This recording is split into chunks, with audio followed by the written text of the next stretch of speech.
ஒரு காட்டுல ஒரு முனிவர் இருந்தார். ஒரு நாள் அவரை தேடிட்டு 4 பேர் வந்தாங்க. சுவாமி, எங்களுக்கு ரொம்ப நாளா ஒரு சந்தேகம்னாங்க.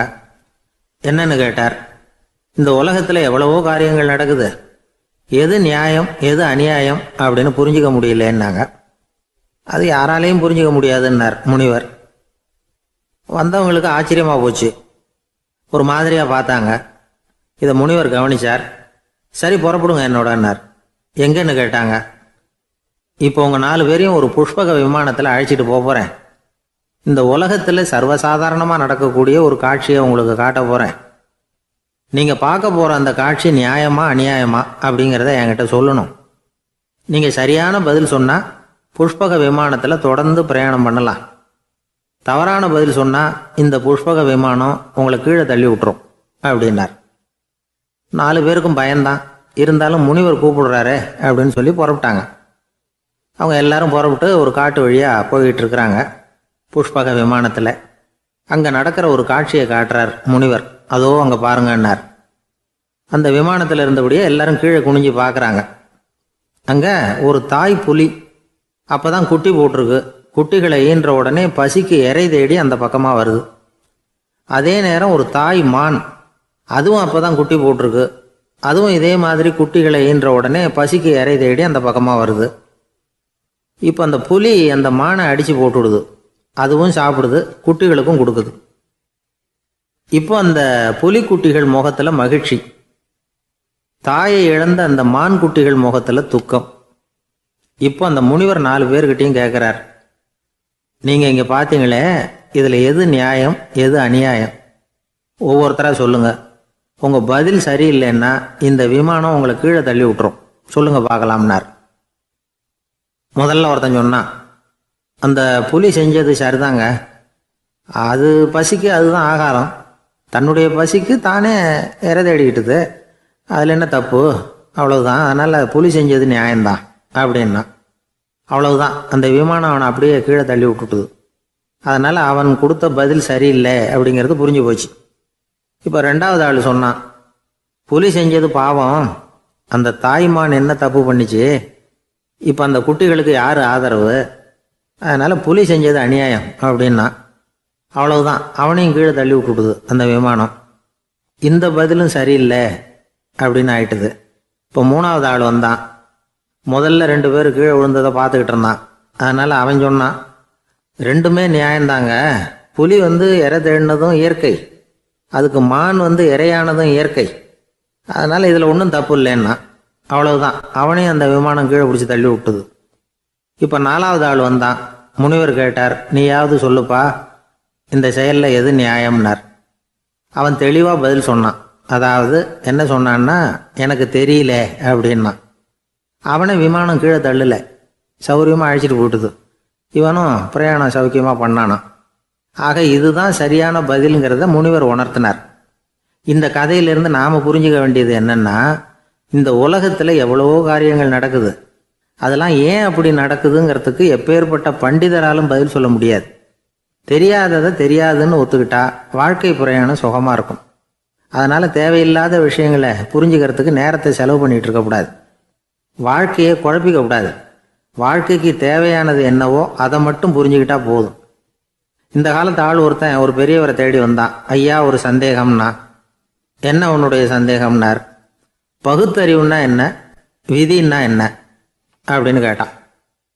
இதுக்கு அவரு, இப்போ உன்னுடைய வலது காலை தூக்குன்னார். தூக்கினான். சரி, இப்போ உன்னுடைய வலது காலை கீழே இறக்காம உன்னுடைய இடது காலையும் தூக்குன்னார். தூக்கினான். பொத்துன்னு கீழே விழுந்துட்டான். பெரியவர் சொன்னார், உன்னால் ஒரு காலை தூக்க முடிஞ்சுது, அதுதான் பகுத்தறிவு. 2 கால்களையும் ஒரே சமயத்தில் தூக்குனா அடிபடும், அப்படிங்கிறது தான் விதி அப்படின்னு விளக்கம் கொடுத்தார். இவன் தன்னுடைய விதியை நொந்துக்கிட்டே இடுப்பை பிடிச்சிக்கிட்டு அங்கேருந்து நடந்து போயிட்டான்.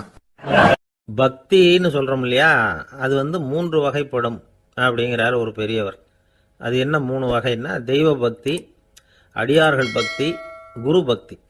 அடியார் பக்தியை விட தெய்வ பக்தியை விட குரு பக்தி தான் ரொம்பவும் சிறந்ததுங்கிறார் அவர். தெய்வத்துக்கிட்ட செஞ்ச பாவம் குருநாதர்கிட்ட தீர்ந்துருமா, குருநாதர்கிட்ட செஞ்ச பாவம் தெய்வத்துக்கிட்ட போனாலும் தீராதான். இப்படி பெரியவங்கெல்லாம் சொல்லி வச்சிருக்கிறாங்க. ஒரு காடு, அங்கே அயோத தௌமியர் அப்படின்னு ஒரு தபோதனர், அவர் பல மாணவர்களை ஒன்றா சேர்த்து ஒரு குருகுலம் நடத்திக்கிட்டு இருக்கிறார். பல தரப்பட்டவங்க பல திறப்பட்டவங்க மாணவர்கள் அதில் சேர்ந்து படிச்சுக்கிட்டு இருக்கிறாங்க. பாஞ்சால ராஜகுமாரன் ஒருத்தனும் அந்த குருகுலத்தில் சேர்ந்து படிச்சுக்கிட்டு இருக்கிறான். அவன் பேர் ஆருணி. பெரிய இடத்து புள்ள, இருந்தாலும் படுப்பில் ரொம்ப கெட்டிக்காரனாக இருந்தான். அவன் தான் அங்கே முதல் மாணவன். ஒரு நாள் குருநாதர் அந்த அரசகுமாரனை கூப்பிட்டார். நம்ம குருகுலத்துக்கு சொந்தமான வயலில் தண்ணீர் பெருகி வெள்ளம் வந்து பயிரை வந்து அழிக்குதான், அதனால் நீ போய் மடையை அடைச்சிட்டு வந்துடும் அப்படின்னார். அந்த அரசகுமாரன் உடனே புறப்பட்டான். குருநாதர் சொல்லிட்டார்ல, உடனே புறப்பட்டான். நான் பெரிய இடத்து பிள்ளையாச்சே, ராஜகுமாரனாச்சே, ரொம்ப செல்வாக்கூட வளர்ந்தவனாச்சே, நான் போய் வயலில் இறங்கி வேலை செய்கிறதா அப்படின்னுலாம் அவன் நினைக்கல. குருநாதர் கட்டளையை நிறைவேற்ற வேண்டியது நம்ம கடமை அப்படின்னு நினச்சான். உடனே ஒரு மண்வெட்டியை தூக்கி தோளில் வச்சுக்கிட்டு புறப்பட்டு போயிட்டான். வயலுக்கு போனான். பார்த்தான், தண்ணி கரையை உடச்சிக்கிட்டு வயலுக்குள்ளே ஏகமாக பாஞ்சிக்கிட்டு இருக்குது. இவன் மண்வெட்டியால் களிமண்ணை புல்லோடு சேர்த்து புல் பத்த மாதிரி வெட்டி வெட்டி போட்டான். இருந்தாலும் மடையை அடைக்க முடியல. தண்ணி அதை மீறி வந்துக்கிட்டே இருக்குது. தண்ணி வந்து வேகமாக வயலுக்குள்ளே போய்கிட்டே இருக்குது. போடுற பத்தையெல்லாம் கரைஞ்சி கரைஞ்சி போயிட்டுருக்கு. இருந்தாலும் இவன் தன்னுடைய முயற்சியை கைவிடலை. வெட்டி வெட்டி போட்டுக்கிட்டே இருக்கிறான். காலையில் அங்கே போனவன் சாயந்தரம் வரைக்கும் இப்படி செஞ்சுக்கிட்டு இருக்கிறான். உடம்பும் மனசும் ரொம்பவும் சோர்ந்து போச்சு. இருந்தாலும் குருநாதர் இட்ட கட்டளையை நிறைவேற்றாமல் இருக்கிறோமேங்கிற ஒரு குறை அவனுக்கு இருக்குது. குரு கட்டளையை நிறைவேற்றாத நான் வந்து இன்னமும் இருக்கணுமா அப்படின்னு யோசனை பண்ண ஆரம்பிச்சிட்டான். என்ன செய்யலாம்னு பார்த்தான். நம்ம குருநாதர் இட்ட பணிக்காக இந்த உடம்பையே தியாகம் பண்ணலாம் அப்படின்னு முடிவு பண்ணான். தண்ணி பாயுதில் அதுக்கு குறுக்க விழுந்து அப்படியே மடையை அடைச்சிக்கிட்டு அப்படியே படுத்துட்டான். இது மற்றவங்களுக்கு தெரியாது. அன்னைக்கு ராத்திரி ஒரு விளக்கு முன்னாடி உட்காந்து குருநாதர் பிள்ளைங்களுக்கு பாடம் சொல்லி கொடுத்துக்கிட்டு இருக்கிறார். வரிசையில் இருக்கக்கூடிய ராஜகுமாரனை காணலை. நம்ம ஆருணி எங்கே போனா அப்படின்னு சொல்லி மற்ற மாணவர்களை விசாரித்தார். இப்போ அவங்க சொன்னாங்க, சுவாமி, அவன் காலையில் வயலுக்கு வந்து மடையை அடைக்கிறதுக்காக போனான், நீங்கள் தான் போக சொன்னீங்க, இன்னும் திரும்பி வரல அப்படின்னு அவர் பையன். குருநாதர் உடனே ஒரு தீவெட்டி எடுத்துக்கிட்டு மாணவர்களை அழைச்சிக்கிட்டு வயலுக்கு போனார். அங்கே போய் பார்த்தா ஆளை காணும். ஆருணி ஆருணின்னு சொல்லி சத்தம் போட்டு கூப்பிட்டு பார்க்குறார். நான் இங்கே இருக்கேன் குருநாதா அப்படின்னு காலுக்கு அடியிலேருந்து ஒரு சத்தம் வருது.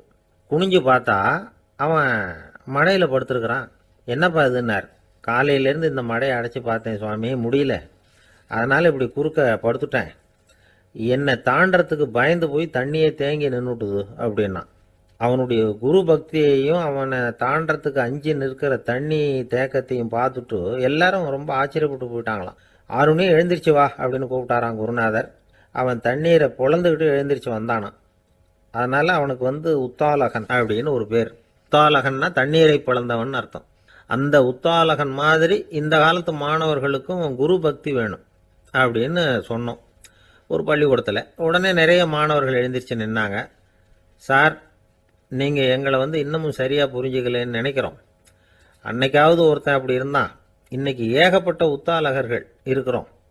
எங்கள் வாத்தியார் கட்டளை இட்டா இப்போவே அது மாதிரி வயலுக்கு போய் மடையில் குறுக்கப்படுத்துக்கிறதுக்கு இந்த வகுப்பில் உள்ள அத்தனை பேரும் தயாராக இருக்கிறோம் அப்படின்னாங்க. அப்படியா அப்படின்னு சொல்லி கேட்டோம் ரொம்ப சந்தோஷமாக. ஒருத்தன் ரொம்ப அடக்கமாக எழுந்திரிச்சான்.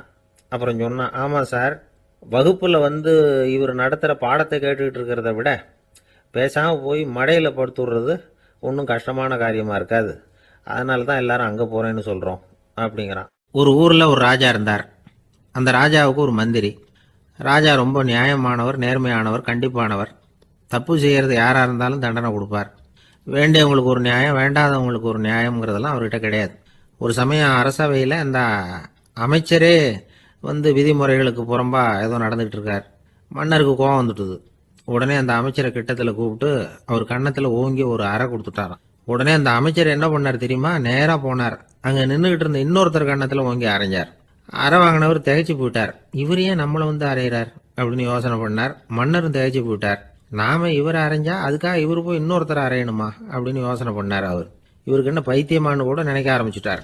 ஆனால் என்ன ஆச்சுன்னா, அப்புறம் அமைச்சர் அவர் கவனிச்சுக்கிட்டு இருந்தாரா, அவர் இன்னொருத்தர் அரைஞ்சார் இல்லையா, அந்த அறை வாங்கின ஆசாமியை பார்த்து கத்திக்கிட்டு இருந்தார். யார்? அமைச்சர். ஏன்பா என்கிட்ட அறையை வாங்கிக்கிட்டு இப்படி விவரம் இல்லாமல் நின்றுட்டு இருக்கிறிய, நான் உனக்கு கொடுத்ததை நீ வேற யாருக்கிட்டையாவது கொடுத்துரு அப்படின்னார். உடனே அந்த ஆள் பார்த்தான். தனக்கு அடுத்தபடியாக நின்றுக்கிட்டு இருந்தவனை ஓங்கி ஒரு அறை அரைஞ்சான். அவன் கன்னத்தை தடவிட்டே யோசனை பண்ணான்.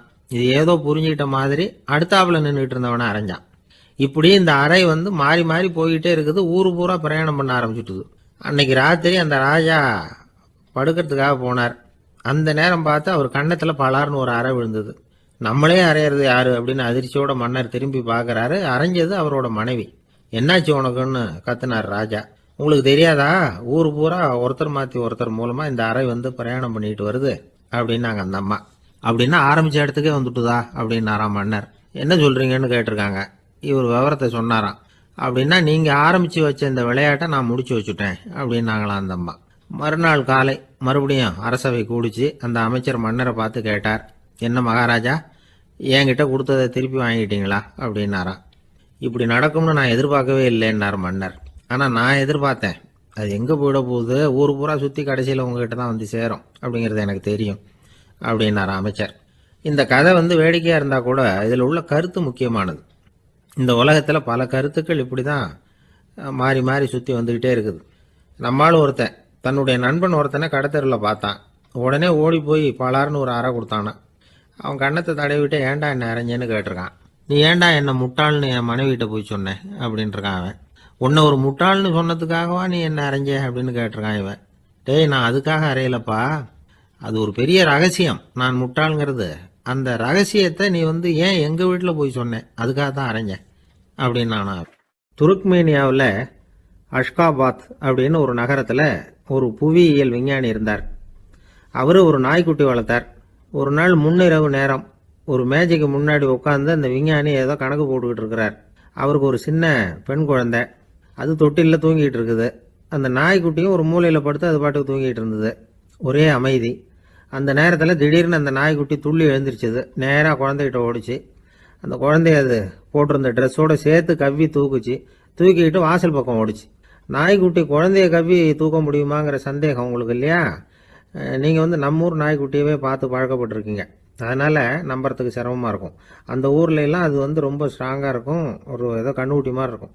விஞ்ஞானி அதை பார்த்துட்டார். உடனே அந்த நாய்க்கு வெறி பிடிச்சிட்டுதுன்னு முடிவு பண்ணிட்டு தன்னோட கை துப்பாக்கி எடுத்துக்கிட்டு ஓடி வந்தார். அவர் வெளியில் நாய்க்குட்டி எங்கே அப்படின்னு பார்த்து தேடுறார். அந்த நேரத்தில் அந்த வீடு இடிஞ்சு விழுது. காரணம் பூமி அதிர்ச்சி. இப்படி பூமி அதிர்ச்சி உண்டாக போகுதுங்கிறது அந்த நாய்க்குட்டிக்கு முன்னாடியே தெரிஞ்சு போச்சு. அதுதான் குழந்தைய தூக்கிட்டு வெளியில் ஓடி வந்திருக்குது. அது மூலமாக அந்த குடும்பத்தையே காப்பாற்றிருக்குது அந்த நாய்க்குட்டி. இந்த சம்பவம் நடக்கிறதுக்கு 3 நாளைக்கு முன்னாடியே சில பிராணிகளுக்கு இப்படி நடக்க போகுதுங்கிறது தெரிஞ்சிருக்குதான். ஆமாம், அந்த நகரத்தில் 3 நாளைக்கு முன்னாடியே பாம்பு, பல்லி இதெல்லாம் அது தங்கியிருந்த வலையை விட்டு வெளியில் ஓடி வந்துட்டுது. அதே மாதிரி அங்கே இருந்த புறாவெல்லாம் பறந்து போயிடுச்சான். இதே மாதிரி யுகோஸ்லோவியாவில் கூட ஒரு நகரம், அங்கே ஒரு நாள் ராத்திரி ஒரு மிருக காட்சி சாலையில் திடீர்னு ஒரு பெரிய கலவரம், கூச்சல், குழப்பம். அங்கே இருந்த கழுதை, புலி, யானை, பறவை எல்லாம் கண்ணாபின்னான்னு கத்த ஆரம்பிச்சுட்டுது. நீர் யானை அதுக்குன்னு போடப்பட்டிருந்த தடுப்பையே தாண்டி குதிச்சு வெளியில் வந்துட்டு தான். மறுநாள் தான் எல்லாருக்கும் விஷயம் புரிஞ்சுது. அடுத்த நாள் காலையில் அங்கே பூமி அதிர்ச்சி உண்டாயிட்டுது. இப்போ பாருங்க, அதாவது மனுஷனை போய் தீர்க்க தரிசி அது இதுன்னு சொல்லிட்டு இருக்கிறோம். இவனை விட அது பரவாயில்லைன்னு தோணுது. அதாவது மிருகங்கள் ஒன்று நடக்க போகுதுங்கிறத முன்னாடியே புரிஞ்சுக்குதே. சரி, இதெல்லாம் எப்படி அது முன்கூட்டி புரிஞ்சுக்குது? அதுதான் படைப்பு ரகசியம். அதை கண்டுபிடிக்கிறதுக்கு தான் மனுஷன் ஆராய்ச்சி பண்ணிட்டு இருக்கிறான். விஞ்ஞானிகளோட ஆராய்ச்சியெல்லாம் ஒரு பக்கம் இருக்கட்டும், வீட்டுக்குள்ளேயே சில ஆராய்ச்சி பண்ணி பாருங்களேன். இப்போ சில யோசனை சொல்லி அதை சோதனை பண்ணி பாருங்க அப்படின்னு ஒருத்தர் சொன்னாராம். அதாவது இப்போ மழை வருமா வராதா அப்படின்னு தெரிஞ்சுக்கணுமா, உடனே ஒரு பூனைக்குட்டி பின்னாடியே மெதுவாக போய் அது என்ன செய்யுதுன்னு கவனித்து பார்க்கணும். பூனைக்குட்டி தன்னோட பாதத்தினால சுகத்தில் அப்படி கீறிக்கிட்டு இருக்கும். அப்படி கீறினா கண்டிப்பாக மழை வரும். சில சமயம் பூனைக்குட்டி அப்படியே மல்லாந்து படுத்துக்கிட்டு பாதத்தை உயர தூக்கும், அப்படியும் புரளும். இப்படி செஞ்சதுன்னா அன்னைக்கும் மழை இருக்காது. அதனால் முன்னாடி இருந்தது மழை வர்றதுக்கு அறிகுறி, இது மழை இல்லைங்கிறதுக்கு அறிகுறி. பறவைகள், பிராணிகள் இதுகளோட நடவடிக்கைகளை பார்த்துட்டு அதையெல்லாம் அடிப்படையாக வச்சு தான் காலநிலையை கண்டுபிடிக்கிற கருவிகளை கண்டுபிடிச்சிருக்கிறாங்க. வாத்து இருக்குல்ல, சில சமயம் தன்னோட அழகை தன்னோட இறகுகளில் அப்படியே புதைச்சிக்கும். அப்படி செஞ்சால் குளிர்காலம் வரப்போகுதுன்னு அர்த்தம். பருவநிலை குளிராக மாறப்போகுதுங்கிறதுக்கு இதுதான் அறிகுறி. சிட்டுக்குருவி இருக்குதுல்ல, அதெல்லாம் புழுதியில் உழுந்து புரளும், சிறகுகளை படபடன்னு அடிச்சுக்கும். அப்படி செஞ்சால் மழை வரப்போகுதுன்னு அர்த்தம். ஒன்று மட்டும் நாம் நல்லா தெரிஞ்சுக்கணும், இயற்கையின் சீற்றம்னு சொல்கிறோம் இல்லையா, இயற்கை ஏன் நம்ம மேலே கோவப்படுது? இயற்கையை நாம் அனுசரித்து போகிறதில்ல, அதனால் கோவப்படுது. காடுகளை அழிக்கப்படாது, விலங்குகளை கொல்லக்கூடாது, இயற்கை ஏற்படுத்தி வச்சிருக்கிற சமநிலையை கெடுக்கக்கூடாது. அதை புரிஞ்சுக்கிட்டு வாழ்ந்தோம்னா பூமியும் நடுங்காது, நாமளும் நடுங்க வேண்டிய அவசியம் இருக்காது. ஒருத்தர் இருந்தார், சாராய கடைக்கு போனாராம், நிறைய சாப்பிட்டார். அப்புறம் சொன்னார், இது ரொம்ப அற்புதமான சரக்கு போல இருக்கு, உள்ளே போன உடனே இந்த பூமியே நடுங்கிறது மாதிரி இருக்கு எனக்கு அப்படின்னாராம். இதுக்கு கடைக்காரர் சொல்லியிருக்கார், நீங்கள் சாப்பிட்டது வெறும் பச்சை தண்ணி தாங்க, இப்போ ஏற்பட்டிருக்கிறது நிஜம் பூமி அதிர்ச்சி அப்படின்னார். ஒரு வயசான பாட்டியின் தாத்தாவும் ஒரு பூங்காவில் உட்காந்து பேசிக்கிட்டு இருக்கிறாங்க. அவங்களுக்கு கல்யாணம் ஆகி 53 வருஷம் ஆச்சு. பிள்ளைங்கள்லாம் படித்து பெரிய பெரிய வேலையில் இருக்கிறாங்க. பேரன் பேத்திகளும் நல்ல நிலைமையில் இருக்கிறாங்க. இந்த தாத்தாவும் பாட்டியும் சிரித்து பேசிக்கிட்டு இருந்ததை ஒரு பெரியவர் பார்த்தார். அவருக்கு ஆச்சரியமாக இருந்தது. இந்த வயசுலேயும் இவ்வளவு அந்யோன்யமாக இவங்க பேசிக்கிட்டு இருக்கிறாங்களே அப்படின்னு நினச்சார். சரி, நேரிலேயே கேட்டுருவோமே அப்படின்னு நினச்சிக்கிட்டு கிட்ட போனார். உங்கள் மன வாழ்க்கையின் வெற்றிக்கான ரகசியம் என்ன அப்படின்னு கேட்டார். இதை கேட்டதும் அந்த தாத்தா சிரிச்சுக்கிட்டே பாட்டியை பார்த்தாராம். அதுக்கப்புறம் சொன்னாராம், நான் இந்த அம்மாவை கல்யாணம் பண்ணிக்கிட்டதுக்கும் எங்களுடைய இல்வாழ்க்கை இவ்வளவு நாளாக பலம் குறையாமல் மகிழ்ச்சியாக இருக்கிறதுக்கும் காரணம் ஒன்று தான். அது என்ன காரணம்னா, எங்களுக்கு இடையில பொதுவாக நிறைய குறைகள் உண்டு, அதுதான் காரணம் அப்படின்னாராம். அவர் சொல்கிறது சரிதான் அப்படிங்கிறது மாதிரியே அந்த பாட்டியும் அவரை நிமிர்ந்து பார்த்தாங்களாம். இந்த பெரியவர் மறுபடியும் அந்த பாட்டியை பார்த்து அதே கேள்வியை கேட்டிருக்கார். உங்களுடைய நீண்டகால மன வாழ்க்கைக்கு கிடைச்ச வெற்றி எதனாலேன்னு சொல்ல முடியுமா அப்படின்னு கேட்டாராம். அவங்களும் சிரிச்சுக்கிட்டே பதில் சொன்னாங்களாம். என்ன பதில் தெரியுமா? சில பேரை நாம் குறிப்பிட்ட பண்புகளுக்காக நேசிக்கிறோம், வேற சிலரை நாம் அந்த பண்புகள் இல்லாத குறைகளுக்காகவே விரும்பி பழகிறோம் இல்லையா அப்படின்னு கேட்டுவிட்டு தலையை குனிஞ்சுக்கிட்டாங்களாம் அந்த பாட்டியம்மா. அவங்க அப்படி சொன்னதை கேட்டதும் இவருக்கு புதுசாக ஞானம் பிறந்தது மாதிரி இருந்துதான். இதுதான் மனம் நிறைந்த மன வாழ்க்கை அப்படிங்கிறார் சுவாமி சின்மயானந்தர். பண்புகளை எப்படி நேசிக்க முடியுதோ அதே மாதிரி பண்புகள் இல்லாத குறைகளையும் நேசிக்க முடியும். மனசுதான் காரணம். ஒரு மேல்நாட்டு தம்பதி, அவங்களும் தாத்தா பாட்டி தான். அவங்க 2 பேரும் ஒரு பூங்காவில் உட்காந்து சிரித்து பேசிக்கிட்டு இருக்கிறாங்க. அதை ஒருத்தர் பார்த்தார். அவருக்கு ஆச்சரியம், இவ்வளவு காலம் ஆகி இந்த வயசுலேயும் இப்படி அன்பா பேசிக்கிட்டு இருக்கிறாங்களே அப்படிங்கிற ஆச்சரியம். கிட்ட நெருங்கி போனார். கேட்டார், ஏன் தாத்தா உங்களுக்கு கல்யாணம் ஆகி எவ்வளோ வருஷம் ஆச்சுன்னார்.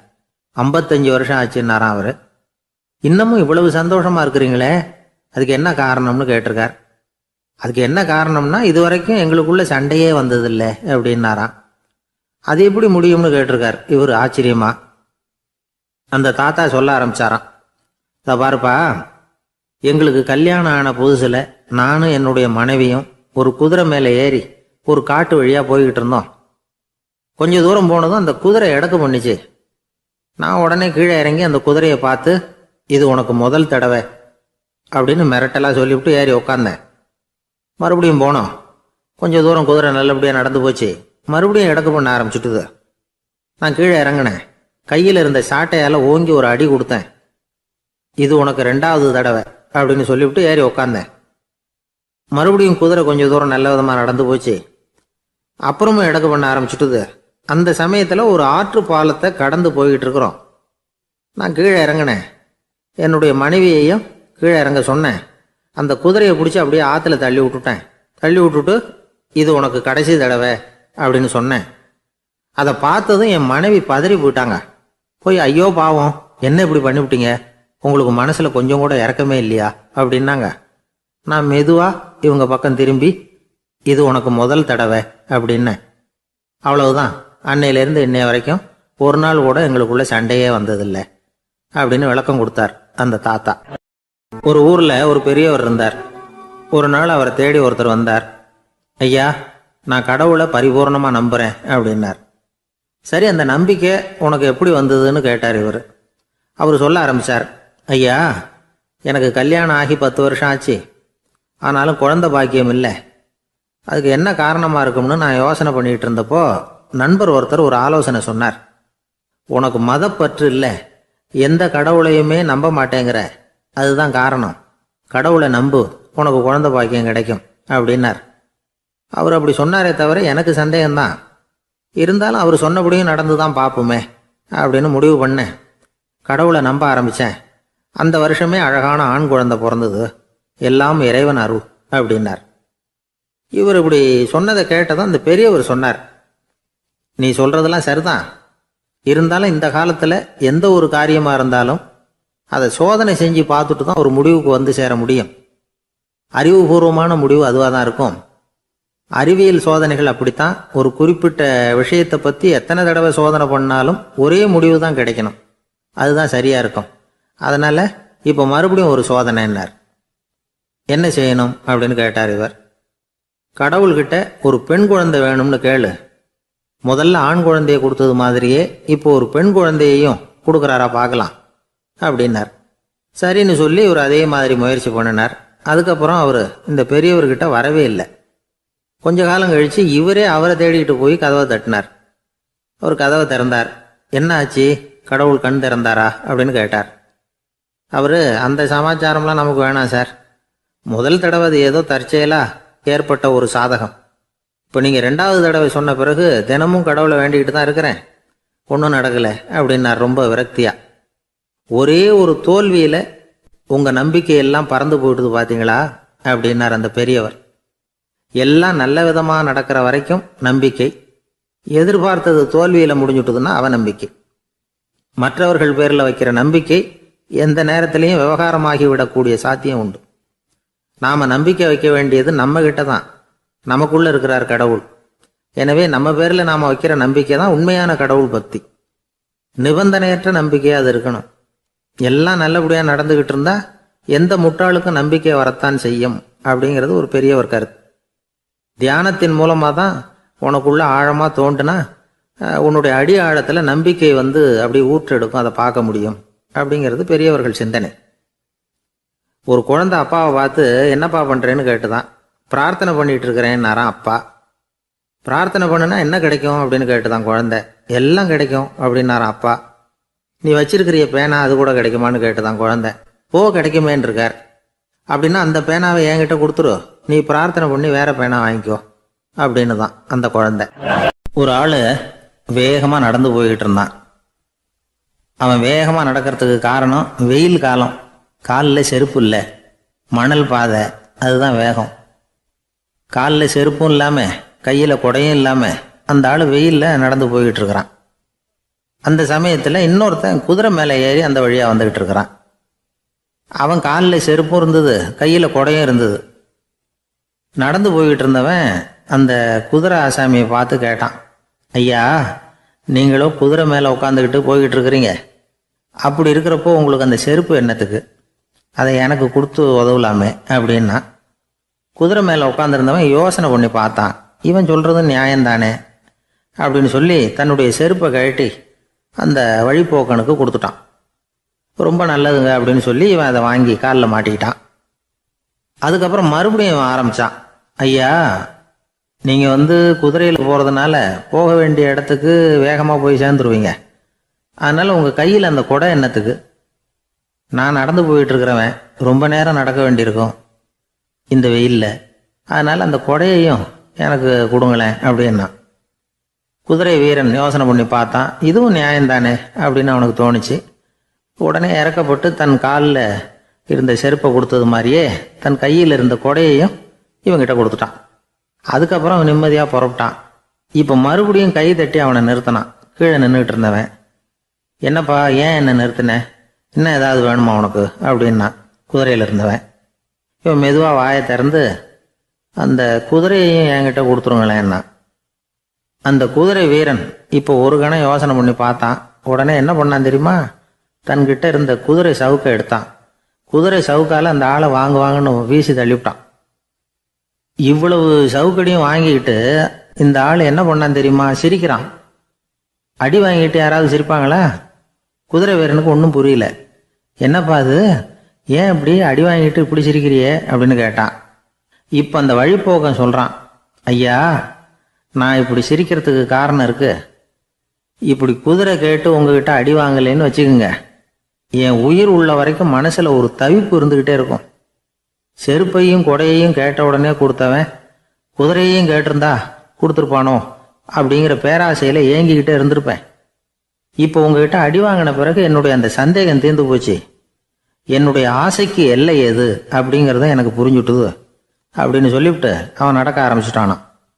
ஆசைக்கும் எல்லை உண்டு அப்படிங்கிறத விளக்கறதுக்காக வாரியார் சுவாமிகள் சொல்ற கதை இது. இந்த காலத்திலயும் ஒருத்தன் அது மாதிரி கொடை செருப்போட குதிரையில போய்கிட்டு இருந்தான்.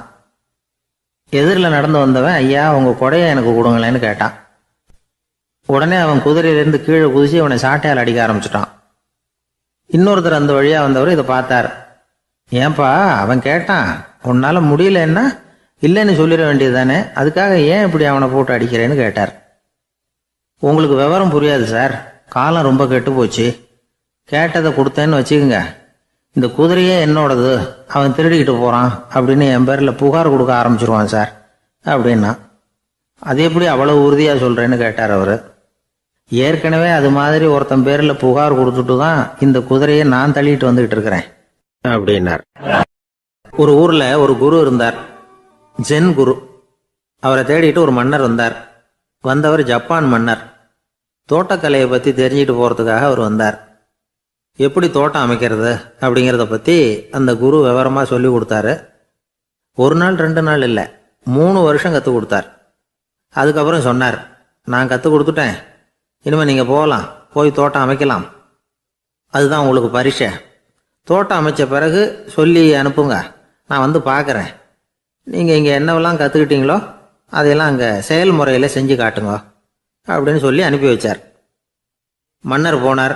அரண்மனைக்கு பக்கத்திலேயே ஒரு பெரிய தோட்டத்தை உண்டு பண்ணினார். அழகான மரங்களையும் செடிகளையும் உருவாக்கினார். கிட்டத்தட்ட 1000 தோட்டக்காரர்களை பயன்படுத்தி 3 வருஷங்கள் முயற்சி பண்ணி அந்த அழகான தோட்டத்தை உருவாக்கினார். குருகிட்ட இருந்து செய்தி வந்தது, நாளைக்கு வந்து தோட்டத்தை பார்க்குறேன் அப்படின்னு. மன்னர் உடனே சுறுசுறுப்பாயிட்டார். முதல் நாளே தோட்டத்தை சுத்தப்படுத்தினார். ராத்திரி பூரா யாரும் தூங்கலை. எல்லாருக்கும் தோட்டத்தை ஒழுங்குபடுத்துகிற வேலை. அது அந்தந்த இடத்துல ஒழுங்காக இருக்குதா அப்படின்னு சரி பார்த்தாங்க. ஒரு தவறும் இல்லாத வகையில் அதை ஒழுங்குபடுத்தினாங்க. மறுநாள் குரு வந்தார், தோட்டத்தை பார்த்தார். அவருக்கு கோபம் வந்துட்டுது. மன்னருக்கு ஆச்சரியம், எப்பவும் சிரிச்சுக்கிட்டே இருக்கிறவர் இப்போ இப்படி இருக்கிறாரே அப்படின்னு. மெதுவாக குரு கிட்ட போய், எல்லாம் சரியாக தானே இருக்குது அப்படின்னார். எல்லாம் சரிதான், ஆனாலும் எங்கே அந்த பொன்னிற காற்று அப்படின்னார். உதிர்ந்த இலைகள், பொன் மஞ்சள் நிற இலைகள் காற்றில் அப்படி புரண்டு ஓடுவதை நான் பார்க்க முடியவில்லையே அப்படின்னாராம். அது இல்லாமல் இந்த தோட்டம் உயிரோட்டம் உள்ளதாக இருக்காது, இதில் பாடல் இல்லை, ஆடல் இல்லை, அதெல்லாம் இல்லாமல் இந்த தோட்டம் ரொம்பவும் செயற்கையாக தெரியுதேன்னாராம். மன்னர் இப்போதான் யோசனை பண்ணார். கீழே கிடந்த காஞ்சி போன இலைகள் மட்டும் இல்லை, மரத்தில் இருந்த காஞ்சி போன இலைகளையும் அப்புறப்படுத்தி சுத்தமாக வச்சிருக்கிறார். இறப்பும் வாழ்க்கையினுடைய ஒரு பகுதி தான். மரணம்ங்கிறது வாழ்க்கைக்கு எதிரானது அல்ல, அதை நிரப்பும் ஒரு பகுதி தான் அது. மரணம் இல்லையில் வாழ்க்கையே இல்லை அப்படிங்கிறது பெரியவங்க கருத்து. இப்போ அந்த தோட்டம் அழகாக தான் இருக்குது, இருந்தாலும் அது ஒரு ஓவியம் மாதிரி உயிர் இல்லாமல் இருக்கு. குரு ஒரு வாளியை கையில் எடுத்துக்கிட்டார். தோட்டத்தை விட்டு வெளியில போனார். ஏற்கனவே வீசி எறிந்த அந்த சருகுகளை எல்லாம் அள்ளி கொண்டுகிட்டு வந்தார். உள்ள எல்லா இடங்கள்லையும் அதை வீசினார். உடனே காத்து அந்த காய்ந்த சருகுகளையும் பழுத்த இலைகளையும் அசைக்க ஆரம்பிச்சுட்டுது. இப்போ அங்கே சலசல சத்தம், சங்கீதம், இலைகளின் நடனம், ஓவியம் மாதிரி இருந்த அந்த தோட்டத்துக்கு இப்போ உயிர் வந்துட்டுது. இதுதான் அந்த பொன்னான காற்று அப்படின்னாராம் குரு. மன்னருக்கு புரிஞ்சுது. மிகப்பெரிய ஜென் கேள்வி ஒன்று உண்டு. உம்மான் அப்படிங்கிற ஒரு பெரிய குருவை பார்த்து துறவி ஒருத்தர் கேட்டாராம், இலைகள் எல்லாம் கீழே விழுந்து மரங்கள் மொட்டையாக இருக்கும் பொழுது என்ன நடக்கும்? இதுதான் கேள்வி. இதுக்கு உம்மான் சொன்ன பதில் பொன்னான காற்று, தி கோல்டன் விண்ட் அப்படின்னாராம். இதுக்கு என்ன விளக்கம்னா, உன்னுடைய எண்ணங்கள் எல்லாம் உன்னுடைய மனசிலிருந்து கீழே விழுந்து உனது உள்ளுணர்வானது மொட்டையாக நிற்கும் நிலைதான் அது. உனது வேர்களின் அருகில் காற்று வீசுகிறது. எல்லா எண்ணங்களும் உன்னிலிருந்து வெகு தூரத்துக்கு புரண்டு கொண்டே சென்று விடுகிறது. நீ அவற்றை கடந்து விட்டால் நீ அவைகளுக்கெல்லாம் மேலெழுந்து கீழே பார்ப்பவனைப் போல நிற்க ஆரம்பித்து விடுவாய். அதுதான் தியானம் என்பது அப்படின்னு சொல்றாங்க. தியானம்ங்கிறது எண்ணத்துக்கு எதிரானது இல்லை. தியானம்ங்கிறது எண்ணங்களை கடந்து செல்வதுதான். அதுக்கப்புறம் நாம பொன்னிற காற்றுல ஆட ஆரம்பிச்சிருவோம். இதுதான் பெரியவர்கள் சொல்றது. என்கிட்ட ஒருத்தர் தோட்டம் அமைக்கணும்னு யோசனை கேட்டு வந்தார். எல்லாம் சொல்லி கொடுத்தேன். செடிகள்லாம் செழிப்பாக வளரணும்னா வேர் காயாமல் பார்த்துக்குங்க, தினமும் தண்ணி விடுங்க அப்படின்னு சொல்லி அனுப்பி வச்சேன். 1 மாதம் கழிச்சு அவர் தோட்டத்தை பார்க்கறதுக்காக போனேன். போய் பார்த்தா எல்லா செடியும் வாடி கிடக்குது. என்னங்க இப்படி பண்ணிவிட்டீங்கன்னு. நீங்கள் சொன்னபடி தான் செஞ்சேன்னார். என்ன செஞ்சீங்கன்னு கேட்டேன். வேறு காயாமல் பார்த்துக்க சொன்னீங்க, தினமும் ஒரு தடவை எல்லா செடியையும் ஒவ்வொன்றா பிடுங்கி பார்த்து வேறு காயாமல் இருக்கா